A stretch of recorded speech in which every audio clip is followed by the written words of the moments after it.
Va ora in onda Cultura e Arte con il professore Andrea Rognoni. Buongiorno Andrea, a te la linea. Grazie Natalia, oggi la versione cultura popolare di Cultura e Arte, quindi partiamo dal calendario. Il calendario è sempre sotto i nostri occhi perché il mondo popolare si nutre di calendario. Il mondo popolare è in sintonia assoluta con il tempo misurato attraverso il calendario. Certo, noi oggi come oggi abbiamo un calendario cristiano, di base cristiana, giustamente con dei santi, delle ricorrenze che riguardano il personaggio centrale del cristianesimo, che è il Cristo, oppure sua madre, che è Maria. È proprio il caso di oggi con l'Addolorata. Poi parliamo però di astrologia, con scorribande celesti, perché tra poco finirà il segno della Vergine, quindi Virgo e Super Virgo, ho fatto scrivere sul promo. Perché Super Virgo? Perché la fase centrale del segno è superata e la fase centrale è Super Virgo, Virgo, Virgo, Virgo, come avrebbe detto il trio Giovanni, Aldo e Giacomo. Ma naturalmente fino a ancora 5 giorni, una settimana, siamo dentro il segno, e caratteristiche generali naturalmente, secondo la Vulgata, anche se avrete capito insomma che conosco abbastanza bene la disciplina, tanto discussa. Poi una novità in campo musicale, Luca Sardea. Ma chi è questo Luca Sardea? È un ragazzo veramente molto giovane e che di origine rumena, vive a Madrid, ma presto sarà in Italia. Una bomba, si parla di enfant prodige. Fin da bambino lui coltivava capacità canore superlative. Sono convinto che avrà un successo eccezionale anche da noi, perché lui per esempio canta canzoni anche molto bene in spagnolo e in italiano, e veramente si adatta ad ogni nazionalità. Peraltro ricordiamo che la Romania ha una popolazione che parla una lingua neolatina, non dimentichiamolo mai, ma naturalmente poi ci vuole talento, ci vuole gusto e ci vuole soprattutto corda vocale. Ancora per il Genius Loci parleremo di Sirmione, la località incantevole sul lago di Garda, con tutta la sua portata popolare. Poi ancora per finire la sindone, il problema della sindone. Recenti studi, riportati anche da moltissimi rotocalchi, sì, dico rotocalchi perché l'argomento è sempre molto sentito da una base larghissima di popolazione. Recenti studi confermerebbero, no, che si tratta di un falso medievale e non del telo che ricopriva veramente il Cristo. Questo non solo non diminuisce, ma addirittura, capiremo perché, diciamo, contribuisce paradossalmente a irrobustire ancora di più la venerazione, l'adorazione nei confronti di questo sacro lenzuolo, che va a rappresentare nella forma più alta appunto l'idea centrale della religione monoteista a cui oserei dire, grazie a Dio, ancora credono la maggioranza degli abitanti in Italia. Allora, abbiamo detto l'Addolorata, ecco appunto ci colleghiamo subito, perché l'Addolorata è l'Addolorata con Cristo, per Cristo, in quanto secondo l'impostazione del culto, la Vergine non si limiterebbe, secondo la tradizione, i Vangeli e quant'altro, non si limiterebbe insomma a procreare, seppur in chiave del tutto santa e casta, suo figlio Salvatore, ma addirittura produrrebbe nel corso dell'esistenza una serie di comportamenti miracolistici o particolarmente significativi dal punto di vista della partecipazione alla, diciamo così, alla fede e alla perpetuazione della fede stessa. La Vergine l'abbiamo vista nascere la scorsa settimana, Natività di Maria, 8 di settembre, adesso, oggi, 15 settembre, quindi esattamente una settimana dopo, noi ci troviamo davanti ad una figura che prova dolore per la morte del figlio. Qui naturalmente ci vengono in mente le stupende pagine del Vangelo, soprattutto di Matteo, ma al di là di questo sicuramente il fatto che quando la Virgo per eccellenza prova dolore, lo prova anche per tutto il mondo, in quanto il mondo, se pecca, produce in lei del dolore. Questo sembra un aspetto secondario, no? Perché uno potrebbe dire, insomma, vabbè, in fondo, cioè, il fatto che comunque nella mamma del Cristo si produca un effetto dolorifico, sì, è importante e, come dire, particolarmente, come dire, preoccupante, però non riguarda direttamente la figura del Cristo, non riguarda direttamente quello che può essere il seguito reale dal punto di vista della fede e del rito. E no, questo è il punto. Il dolore di una madre, lo vediamo tutti i giorni attraverso episodi di varia natura ancora al centro della cronaca. Il dolore di una madre è un dolore particolare. Un dolore particolare in quanto si rivolge direttamente a colui o coloro che hanno provocato il dolore. E questo è importante per una storia che ritengo fondamentale all'interno della cultura popolare, le apparizioni di Maria. Tenete conto di un fatto, che Maria nel Medioevo non appariva. Come mai la Maria fino al 1300-1400 appare pochissimo? Appare, cioè nel senso che non si configura come realmente percepibile in chiave ovviamente miracolista, insomma di superlatività rispetto alla sfera terrena, ma non si appalesa a qualcuno, a qualche persona, a qualche pastorella, a qualche fedele, a qualche tribolato dal punto di vista della malattia, eccetera. Si appalesa in maniera sostanziosa dalla fine del 400.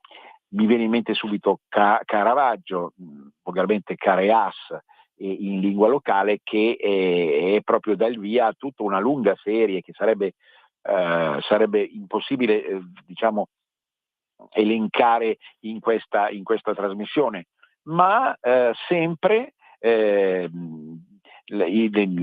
dolore di Maria nasce proprio dal fatto che la situazione, la condizione del mondo provoca dolore. Il dolore non nasce dalla sofferenza in sé, nasce dal peccato. Questa è un po' la decifrazione principale di una religione come quella cristiana. Ripeto, come al solito lo dico e lo ripeto, mi rivolgo a tutti e non c'è bisogno di essere credente per capire questo concetto.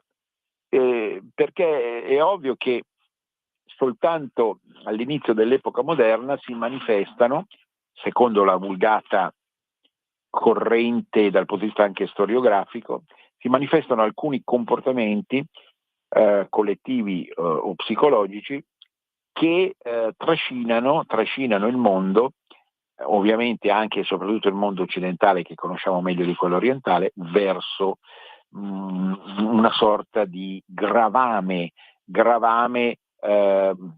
legato appunto all'infrazione presunta nei confronti dei comandamenti in maniera più pesante.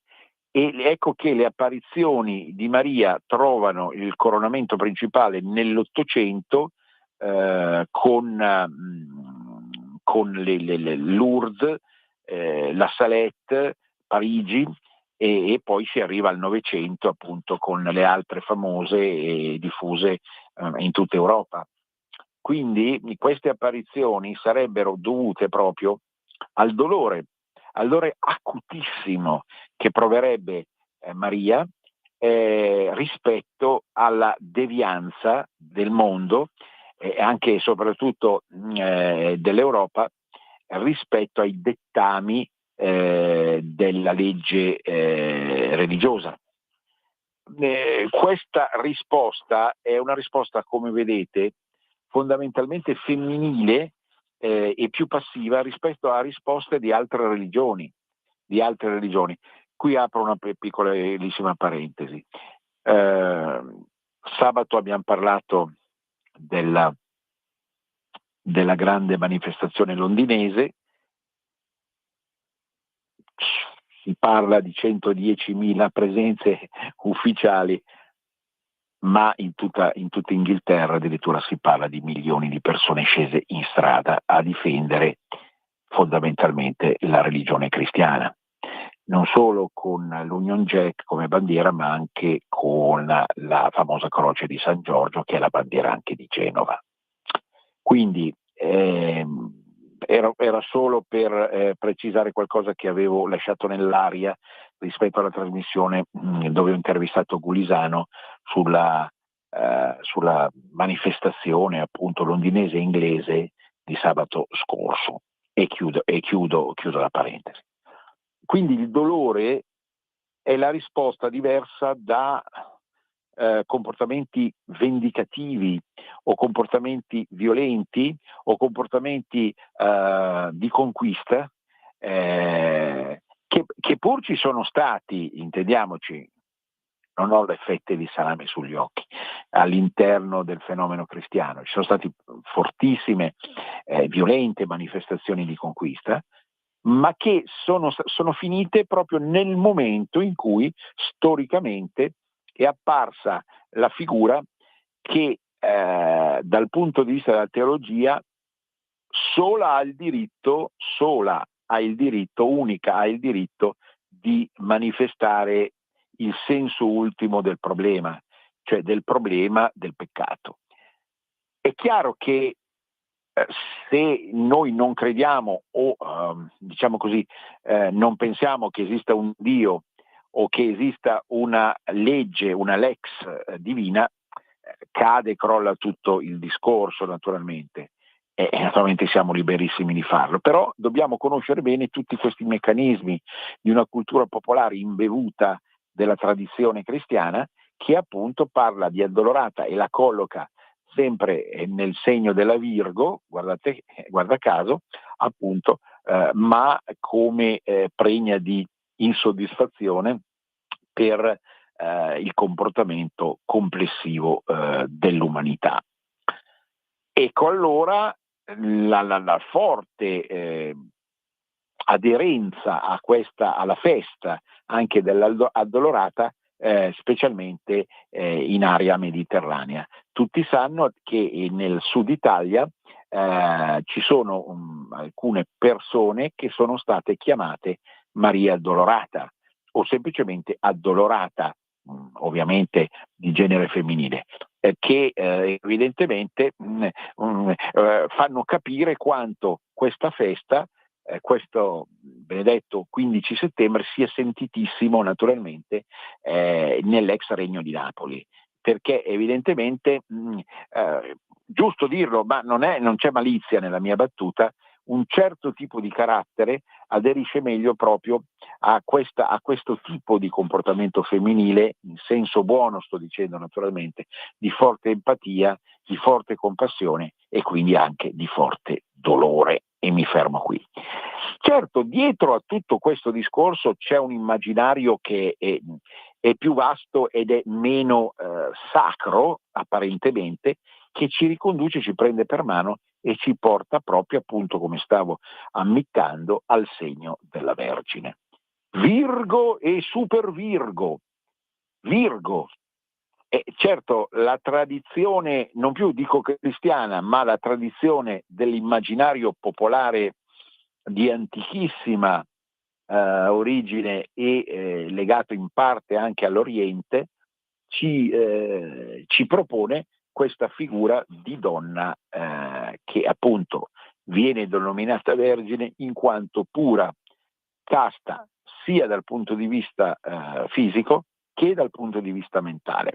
Non è un caso che il pianeta, il governatore, secondo le leggi di questa disciplina, un'altra disciplina in cui si può credere o si può non credere, benissimo, ma io vi riporto appunto quello che il pueblo ha pensato in migliaia e migliaia di anni.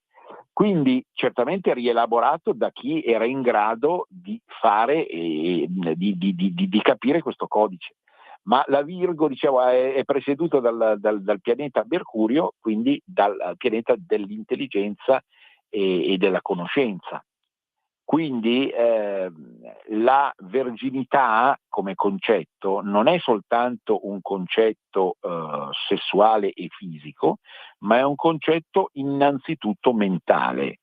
Da qui, ecco, entrando nei meccanismi semantici, cioè del significato del segno zodiacale, è da qui appunto la convinzione, per chi anche qui ci crede, che chi è nato dal 23 settembre, dal 23 agosto al 22 settembre, più o meno, perché poi anno dopo anno le cose cambiano, è come dire, direzionato su una pista che privilegia Mercurio, appunto, una sorta di intelligenza che permette di capire e quindi in qualche modo di assecondare un progetto anche di moralità, di onestà, di controllo. Quindi qui certamente c'è di mezzo anche la questione sessuale, ma più in generale il concetto del segno è quello appunto di riuscire a dominare gli istinti, in senso lato, e quindi di rinunciare a tutto quello che è piacere allo stato puro, sotto tutti i punti di vista naturalmente, comprendendo quasi magicamente che l'unico vero piacere è non provar piacere. Sembra una contraddizione naturalmente, però in questo paradossalmente la religione cristiana ha aderito alla visione semantica del segno, proponendo appunto come personaggio centrale assieme al figlio la Vergine stessa. Procreare senza diciamo così contattare fisicamente, sì, perché poi il segno della Vergine può, come i valori generali, bisogna vedere l'ascendente, la luna, bisogna vedere 10.000 fattori, perché accidentaccio, chi non conosce l'astrologia pensa che tutto sia schematico, ma non è così naturalmente, e quindi concorrono tante questioni, tanti fattori, tante situazioni che dipendono dal posizionamento esatto dei cosiddetti pianeti, delle cosiddette case, di tantissime realtà che fanno di questa disciplina un gioco maledettamente complicato. Ma certamente il principio è proprio quello appunto della capacità di controllo che nasce dalla mente e non dal cuore nei confronti di tutto quello che appare più attraente sotto tutti i punti di vista, quindi con tanto di scetticismo anche nei confronti di cose in cui è facile credere, oppure di comportamenti che inducono a un entusiasmo eccessivo. Quello che poi appare, secondo taluni, il tratto distintivo del segno, la freddezza, in realtà non è rinuncia a capire o ad amare, ma esattamente il contrario.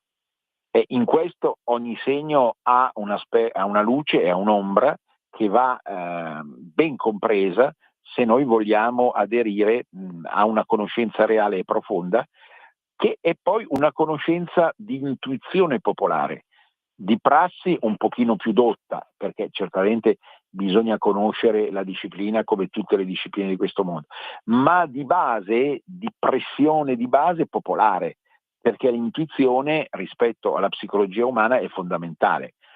Poi ci sono stati tutti i grandissimi psicologi o psicanalisti, compreso Freud e Jung, che hanno pontificato. Però senza l'intuizione popolare riguardo alla psicologia umana noi non saremmo neanche qui a parlare di queste faccende e di queste questioni, naturalmente. Al negativo solitamente si associa al segno un certo calcolo e una certa incapacità di aderire appunto a degli ideali alti, che porterebbero evidentemente ad una visione assolutamente esemplare. Ma anche qui, al contrario, l'uso dell'intelligenza produce una critica sottile.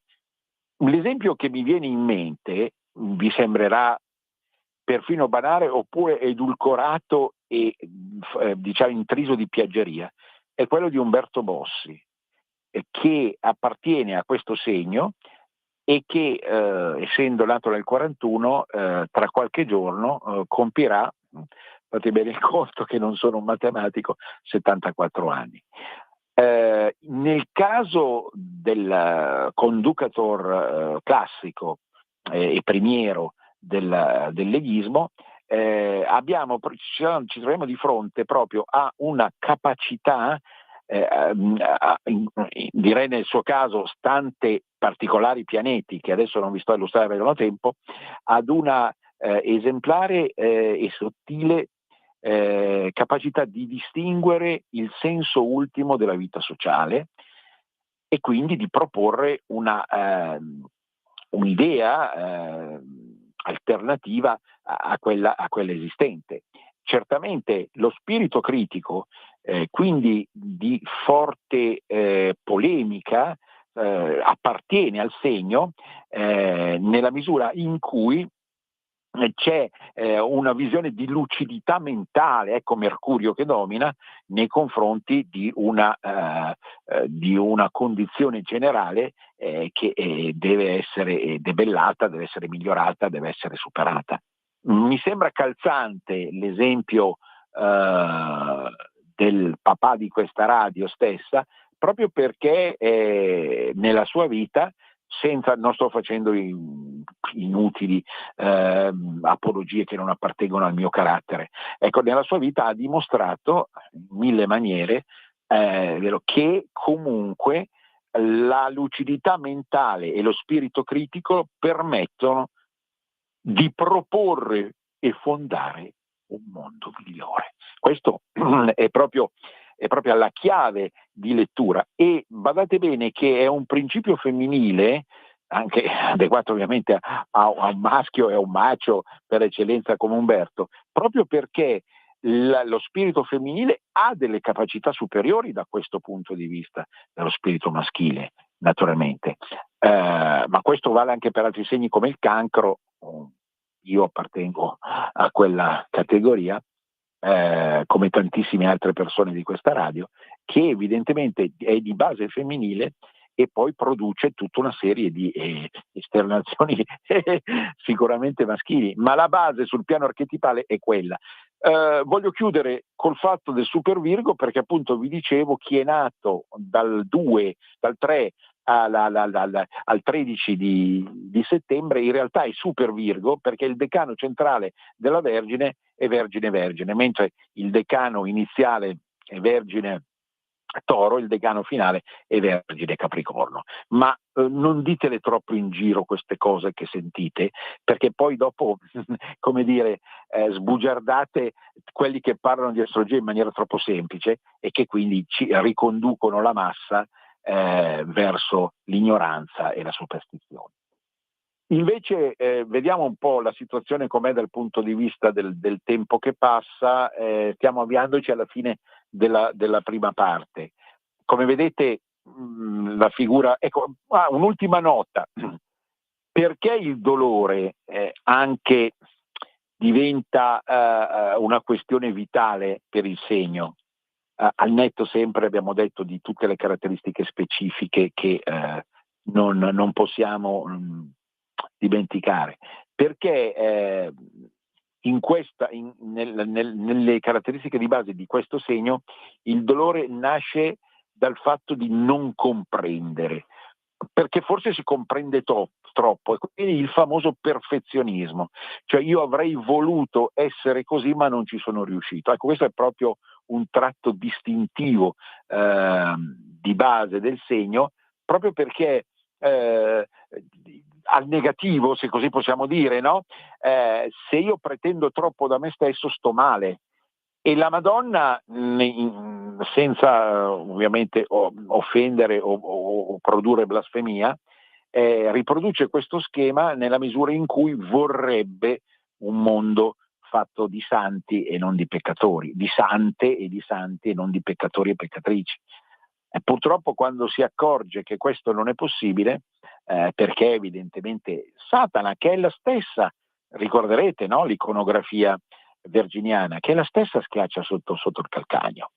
Perché lo schiaccia? Perché sa benissimo che il puttaniere per eccellenza, quel maledetto porco di Belzebù, è lì che inziga e continuamente, è una bestia che vuole continuamente infestare l'animo umano, sto disgraziato. E quindi quando vede che nonostante i tentativi della religione messa in atto non si riesce a debellare questa insidia, ecco che piange, si addolora, appare anche alla pastorella, ai pastorelli di Fatima o di che non ho citato prima e me ne scuso, o di Lourdes, perché essi possano comprendere nella loro castità, nella loro verginità stessa, possono comprendere il senso ultimo della scommessa esistenziale, appunto. Cioè il senso ultimo è quello di sconfiggere le forze del male.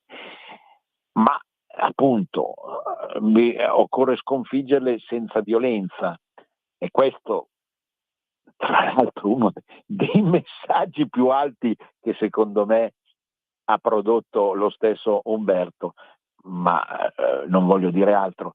La realtà è sempre ostica per il perfezionista, perché la realtà non si adegua mai al progetto sottile, arguto, profondo che la critica verso l'esistente ha messo in atto. Penso che siamo arrivati alla fine praticamente della prima parte e quindi chiedo alla nostra Natalia di porre in atto il break sacrosanto. A dopo! La Lega, nata dalla battaglia, accetta la sfida. È un enorme grazie per tutti voi, perché siete uno spettacolo. Guardate lo spettacolo che si vede da qua. Io non mollo e non mollerò mai. Noi non molliamo. Grazie a chi ha cominciato questo sogno e grazie a voi che lo state portando avanti. Noi non molliamo. Speciale Pontida 2025. Vi aspettiamo in diretta sui canali di Radio Libertà domenica 21 settembre dalle ore 8:30. Radio Libertà, la tua radio. Porta con te ovunque Radio Libertà. Scarica la app per smartphone o tablet dal tuo store o dal sito radiolibertà.net. Cosa aspetti? Porta con te ovunque Radio Libertà. Scarica la app per smartphone o tablet dal tuo store o dal sito radiolibertà.net. Cosa aspetti? Andrea, di nuovo a te la linea. Grazie. Adesso cambiamo timbro, cambiamo registro, perché sacro e profano si alternano nello specchio della cultura popolare. La cultura popolare non è sacra e non è profana, è un misto delle due cose e oltretutto si adegua al cambiamento dei tempi. Non è vero che la cultura popolare rimane indietro, pensa soltanto alla tradizione. Certo, la tradizione è importante, ma nella saggezza, nella preveggenza della cultura popolare c'è la capacità di adeguare questa tradizione ai tempi che cambiano, perché certamente la storia, la vita, le condizioni, il contesto, il sistema cambia, va avanti, ogni novità va monitorata e va digerita non accettata appunto, ma filtrata e rifiltrata attraverso la nostra incredibile cultura popolare, che vale per tutto il mondo. Naturalmente questa trasmissione si chiama Cultura Popolare Italiana perché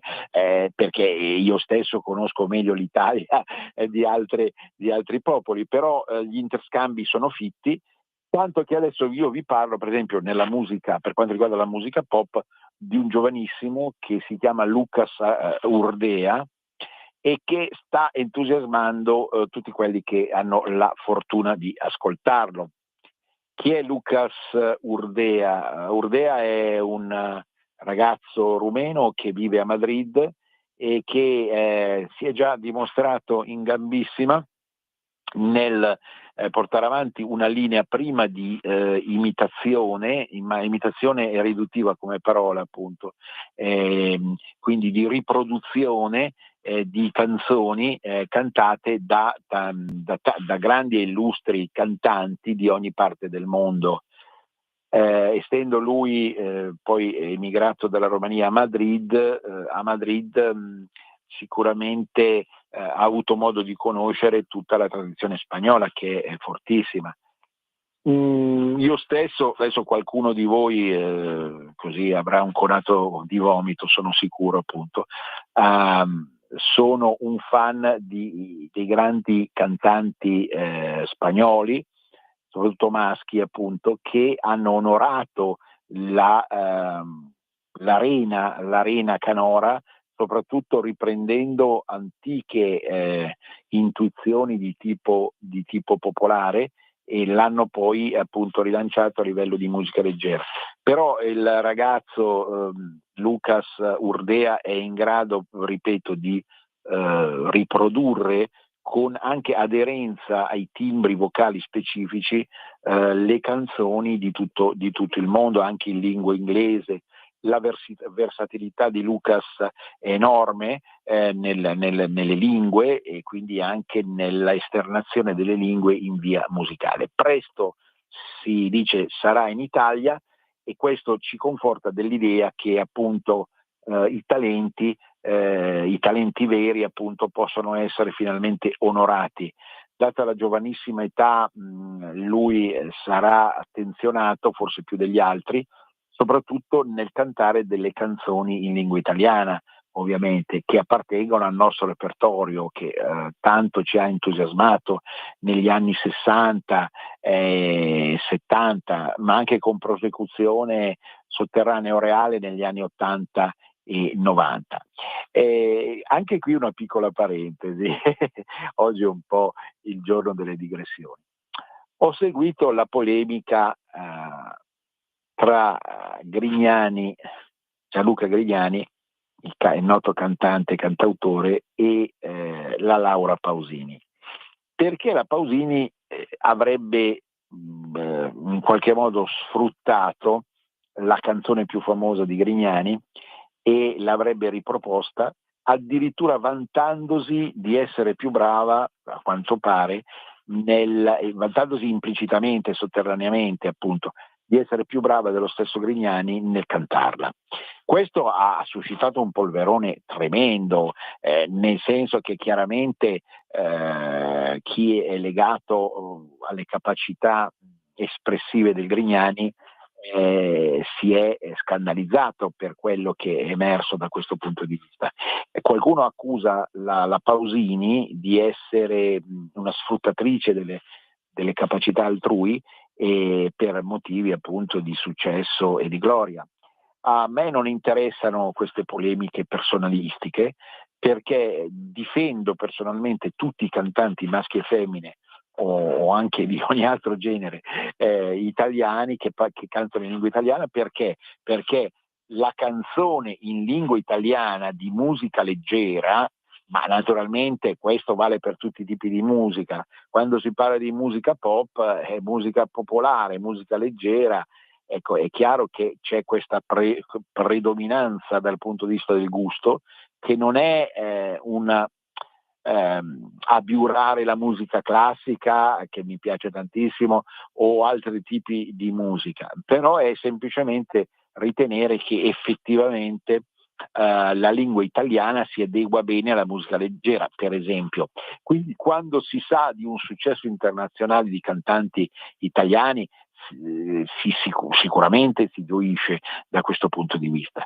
Certo, siccome diciamo anche nella nebbiosa Valle Padana, tenuto conto che il Grignani è lombardo e la Pausini è romagnola, ebbene si arriva a queste forme di duelli o di malintesi, ecco, spiace tantissimo, perché evidentemente si incorre in quella regola dell'invidia, dell'incomprensione, della sciatta sovraesposizione mediatica che evidentemente fa male a tutti e sono convinto che perfino Pippo Baudo, che è passato a miglior vita da poco, si rivolta nella tomba di fronte a simili idiozie. Chiusa la parentesi, appunto, vorremmo che il giovanissimo Lucas Ardea, che poi è diventato anche il re a livello canoro con tantissime visualizzazioni dei social, ecco, fosse in grado di ridarci attraverso la modulazione della sua stupenda voce, unica, inconfondibile oramai già agli occhi e alle orecchie soprattutto di tantissimi, appunto il meglio della tradizione canora italiana. Certo, voi direte, ma sarà difficile che riesca a interpretare personaggi storici come Villa, Claudio Villa o altri re della canzone classica, ma non è detto perché i miracoli sono sempre dietro l'angolo e sono sicuro che da questo punto di vista il collega Sammy, che è attento all'evoluzione della musica in tutti i suoi aspetti, anche riguardo alla musica indipendente, colga la possibilità, l'opportunità, appunto, anche attraverso personaggi di questo genere, di andare avanti su una linea che rinfreschi anche quello che sembra oramai vecchissimo e superato.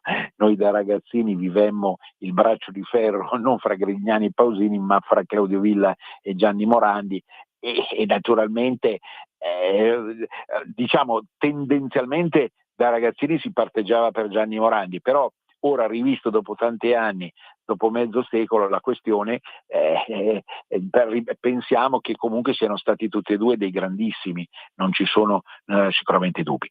Però per finire il discorso su Lucas Ardea, cercatelo in internet, sui social eccetera, e anche tra l'altro io lo trovo un bel ragazzo, veramente dei lineamenti meravigliosi, ma lo dico esteticamente perché sono eterosessuale. Ebbene, speriamo che costui produca anche delle canzoni veramente nuove, sue scritte da qualcuno, scritte da lui, non ha importanza, ma che veramente facciano pensare a un personaggio inedito, che comunque, sfruttando al massimo il talento che la natura gli ha dato dal punto di vista delle corde vocali, riesca ad arrivare a quei vertici che ancora aspettiamo da qualche anno ancora aspettiamo, visto il brutto tunnel che sta vivendo la musica leggera italiana, in particolare dove oramai appunto domina l'intelligenza artificiale con tutti i meccanismi di perfezionamento delle tecniche, che però appunto non dipendono da qualità effettive e naturali reali. Perfino l'ultima canzone di Annalisa ha un po' deluso, proprio perché non è parsa all'altezza del boom del 23, del 22, 23 e 24. E basta, e mi fermo naturalmente qui. Per Genius Loci avrei scelto invece Sirmione. Sì, perché Genius Loci è quella classica rubrichetta che ci parla di luoghi, città, borghi che fanno bella e grande l'Italia, ma non in senso turistico stretto o di descrizione geografica pura, quanto invece appunto di cultura popolare.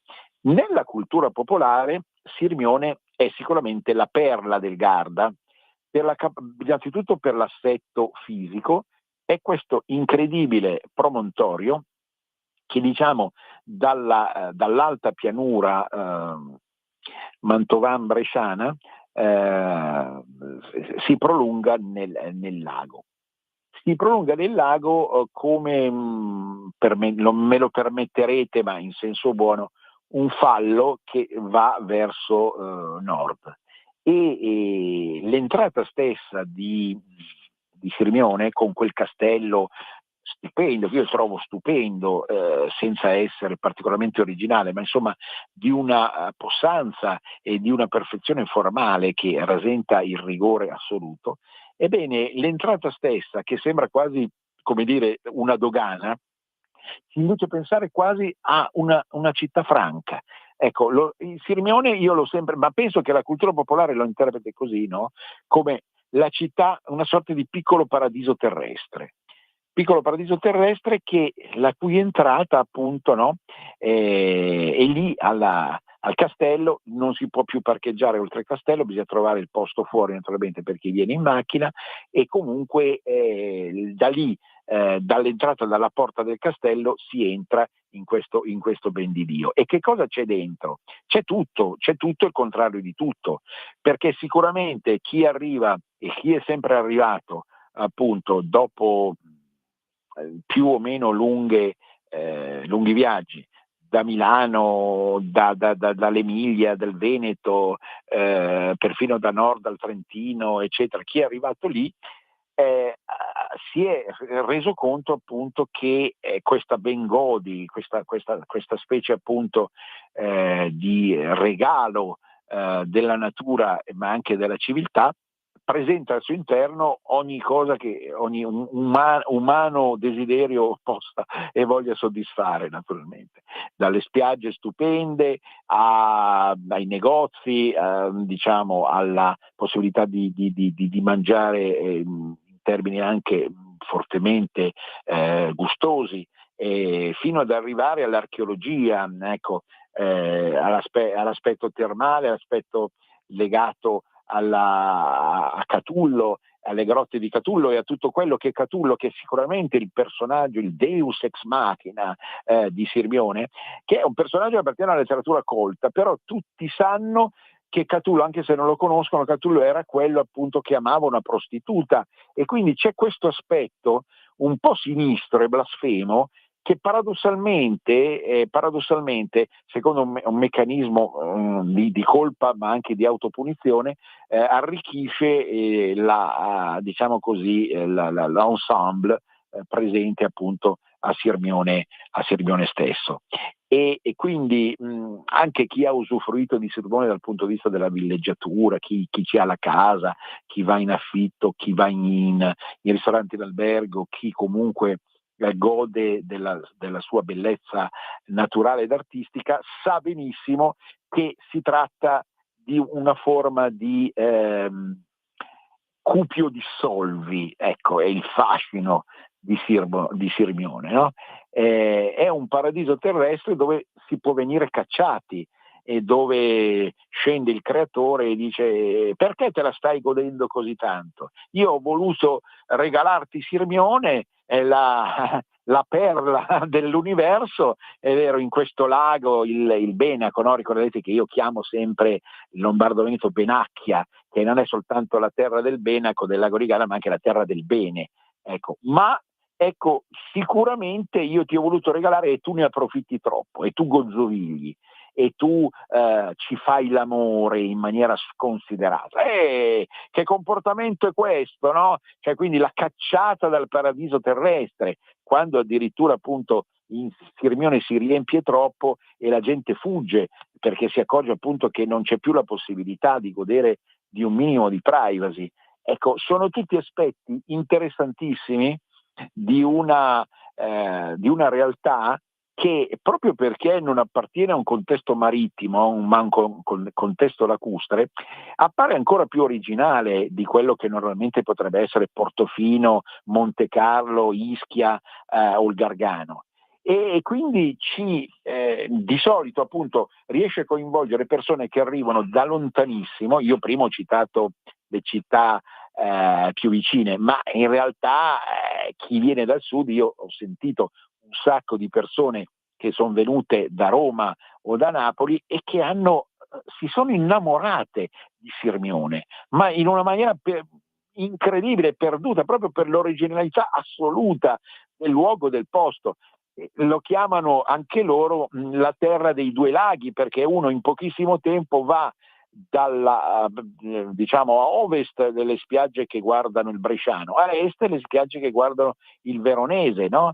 E quindi si trova costantemente immerso nell'acqua, quasi come per una scommessa appunto che supera la vita umana, no? E che ci collega direttamente con altre dimensioni dell'essere, forse anche esoteriche, che premiano lo stesso esoterismo di Catullo o di altri personaggi che a Sirmione ci hanno vissuto. Come mai D'Annunzio, il grande vate, Gabriele D'Annunzio, non era innamorato di Sirmione, ma era innamorato di Gardone Riviera, dove ci ha costruito il Vittoriale? Beh, intanto dal Vittoriale si gode la vista di Sirmione, quindi lui conosceva comunque Sirmione e non è che non lo apprezzasse, però era un uomo che aveva bisogno di spazio e si trovava meglio appunto nella costa più verdeggiante e più libera come movimenti, che era appunto la costa di Gardone, altra perla comunque del Benaco, intendiamoci bene, e però appunto non ha lasciato delle parole decisive su Sirmione stesso, ma forse appunto lui, l'abbiamo detto, una sorta di paradiso terrestre. Lui non si considerava degno del paradiso perché aveva peccato troppe donne per Gabriele, e le consumava, femmine lo chiamavano Gabriele D'Annunzio, no? Troppe queste donne, una dietro l'altra, non è possibile, altro che Casanova. Quindi Sirmione va accettata in una dimensione comunque di moderazione, perché è vero che tu puoi essere cacciato dal paradiso terrestre, ma proprio perché sai che è un paradiso terrestre ti comporti in maniera guardinga di solito, no?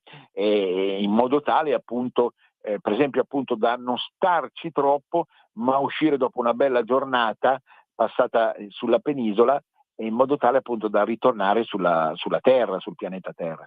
Quindi sono tanti gli spunti che vengono indotti da questa realtà così particolare.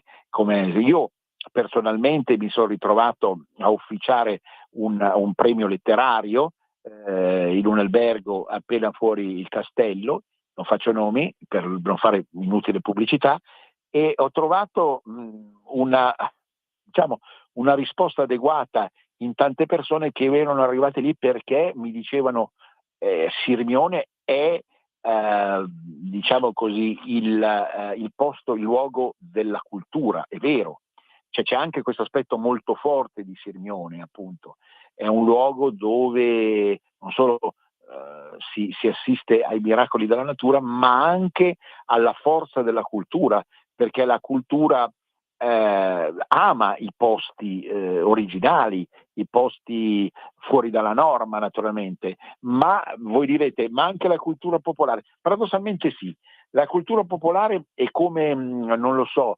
un pesce che sta nell'acqua, ma ogni tanto ha bisogno di uscire dall'acqua per respirare meglio, poi ritorna nell'acqua. E quindi la cultura popolare ha bisogno anche di qualcosa che si propone come esemplare, no, dal punto di vista della mente e dell'elevazione dello spirito, per ritornare poi in una dimensione che è propria. Il premio era legato a un insieme di poesie in dialetto, ma le poesie in dialetto, no, in dialetto fra virgolette, quindi in lingua locale, tanto per intenderci, usare il vocabolario di questa radio che è sempre stata così da 30 anni, è davvero qualcosa che nasce dal profondo, dal cuore, nasce da una realtà così profonda e intima, tanto si chiama lingua materna, appunto, da produrre forse la poesia più alta e più bella rispetto alla stessa lingua nazionale, che pur amiamo tantissimo. Quindi sono tutti spunti, sono tutti elementi che ci permettono di gustare fino in fondo questa località. Una volta c'erano anche i raduni a Venezia di un certo movimento. So che qualcuno si fermava al ritorno, scusate, mi è arrivato uno spam che ho subito cacciato come appunto il creatore dal paradiso. Quindi chi si fermava, io l'ho fatto personalmente anch'io, mi fermavo a metà strada rispetto a Milano-Monza. Perché? Perché non potevo accettare che il viaggio tra queste due meravigliose città, Venezia e Milano, fosse a tornata unica, no? Cioè con lo stress di dover arrivare subito, fare eccetera. La bella fermata a Sirmione, che paradossalmente, e continua questa dimensione parossistica della trasmissione di oggi, è una città leghista perché la trovo una città leghista. Per quale motivo? Perché ha una base fortemente popolare, ma va verso l'intuizione delle cose ultime, alte, dei traguardi più belli, più idealmente piacevoli della realtà umana, attraverso la difesa di un territorio che è unico e inconfondibile. Ma quale altro territorio così unico e inconfondibile esiste al mondo se non Sirmione, appunto? Odietamo, ricorderete Catullo, odietamo, Questo è il senso ultimo della realtà, delle cose che noi viviamo ogni giorno, perché è il cuore dentro che odia ed ama, ma amando e odiando è vivo, ci si sente vivi. A Sirmione ci si sente vivi, non ci si sente morti, non ci si sente zombie che abitano questa lurida superficie del pianeta. La sindone, ultimo argomento di oggi. Uno studioso mitteleuropeo ha fatto degli studi, sono apparsi su tutti i rotocalchi, ma anche su riviste più prestigiose, i risultati di questo studio. Sarebbe alla fin fine un falso clamoroso, pacchiano, in qualche modo di bassa arte, prodotto medievale. E quand'anche? Cioè noi riteniamo che la falsità della sindone, ammesso che sia davvero falsa, ma noi riteniamo che la falsità della sindone riduca il senso, la validità, il valore, la giustezza del cristianesimo. Siamo sulla via sbagliata se pensiamo così. Noi possiamo non credere, ma non è la falsità della sindone che ci fa perdere la fede. La sindone può essere falsa, ma la vita di Cristo rimane vera. Perché se gli esseri umani durante il Medioevo hanno contrabbandato per vero e fino ad oggi è arrivata attraverso la lunga storia che tutti conoscono dall'Oriente alla Francia, Chambéry e poi Torino, appunto, fino a noi, la cosiddetta Sacra Sindone, non ci deve spaventare il fatto, perché dal punto di vista iconografico, simbolico, no, allegorico, rimane pur sempre la reliquia che è in grado di ricordare il Creatore, che è in grado cioè di far concentrare la nostra mente sulla potenza del Cristo.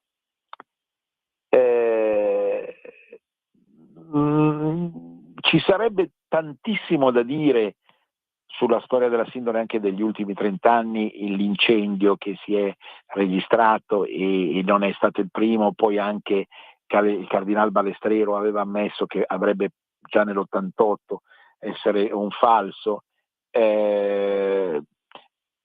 Io arrivo a dire una cosa che vi scandalizzerà. Forse è meglio che sia definitivamente ritenuto un falso, perché sennò continua un equivoco assurdo che non porta acqua alla fede o alla difesa del cristianesimo magari rispetto ad altre religioni in questo momento un po' invadenti, ma appunto serve a capire che la realtà umana è troppo meschina rispetto alla realtà divina e quindi al di là di tutto, no, la potenza simbolica della sindone, anche se non è stato affatto il lenzuolo che ha coperto Cristo, ebbene è tale da poter aggrapparci a questi a quello che rimane mentalmente. Vedete come ancora viene fuori il segno della Vergine, dunque mentalmente, mercurianamente, al significato ultimo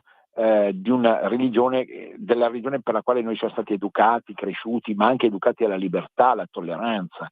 Ecco, e quindi tutto questo ci deve far riflettere sulla possibilità di riuscire a ridare fiato a una forma di fede autentica che non passa attraverso il feticismo della reliquia. Siamo davvero arrivati alla fine della trasmissione, ringrazio moltissimo Natalia e vi rimando come al solito al sabato prossimo per Cultura e Arte. Un abbraccio a tutti e soprattutto Sirmione risorga, risorga Sirmione, Venezia risorga.